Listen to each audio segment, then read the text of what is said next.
Christmas in Bali. Sounds like a dream, right? Was it though?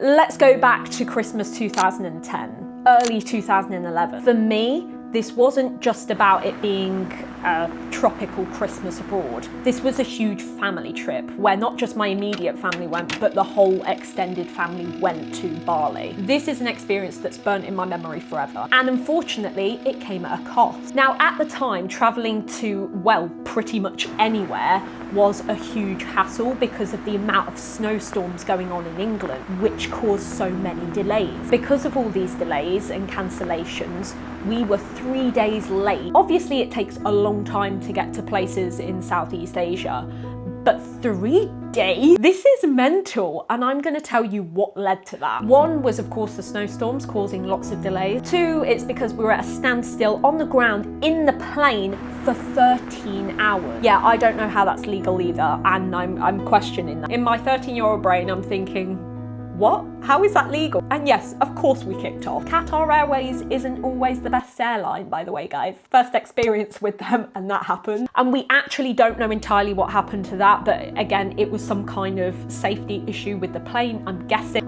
But to keep everyone actually trapped inside the plane whilst we're still on the ground was crazy, especially for that long. Anyway, because of all of that, we were delayed in the airport in Doha, so we were lingering around that airport for God knows how long. And what made it worse than that is that when we did finally get to Bali, we found out that they'd lost all our luggage. So my whole family of five's luggage gone. We had to get hand-me-downs, hand-me-downs from family members, and let me just tell you, they weren't stylish in pink, I'm just saying. So there was all that leading up to the holiday of a lifetime. Was it worth it?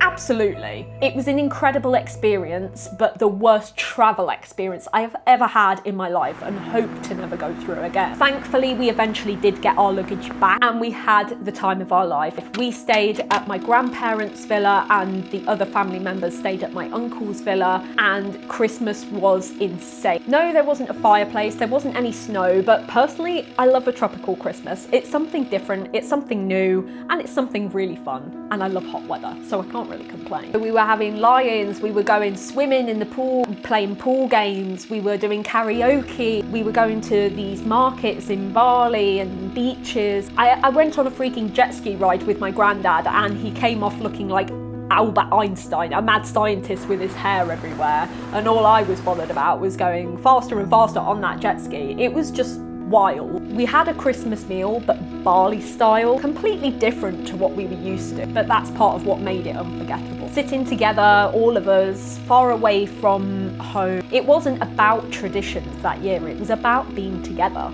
And that's ultimately what Christmas is about. It's not just about the places, but it's about that feeling. It's about simplicity. And I'll never forget that that was also the year I received my 3 Coraline dolls. Yeah, I will never forget that. We even went on a little safari in Bali and met the tigers and everything. There was actually an incident with one of these tigers where one of them broke out the enclosure.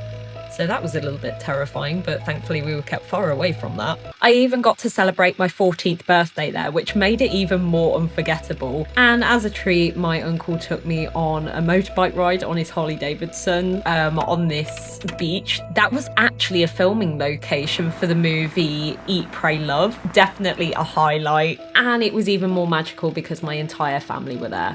Carefree, easy, and full of wonder. That Bali Christmas, that definitely hit different. Not every travel experience is going to be the same, but if you are thinking about going to Bali, I personally wouldn't recommend Qatar Airways because of that experience. Make sure you pack plenty. It definitely takes a while to get there, but it shouldn't take as long as 3 days. Not from the UK to Bali. It should take about a day or so, but not 3. I'm just glad that it was worth it in the end. If you want to hear more travel stories, then leave us a comment down below, give this video a thumbs up and subscribe for more. I'll see you in the next video.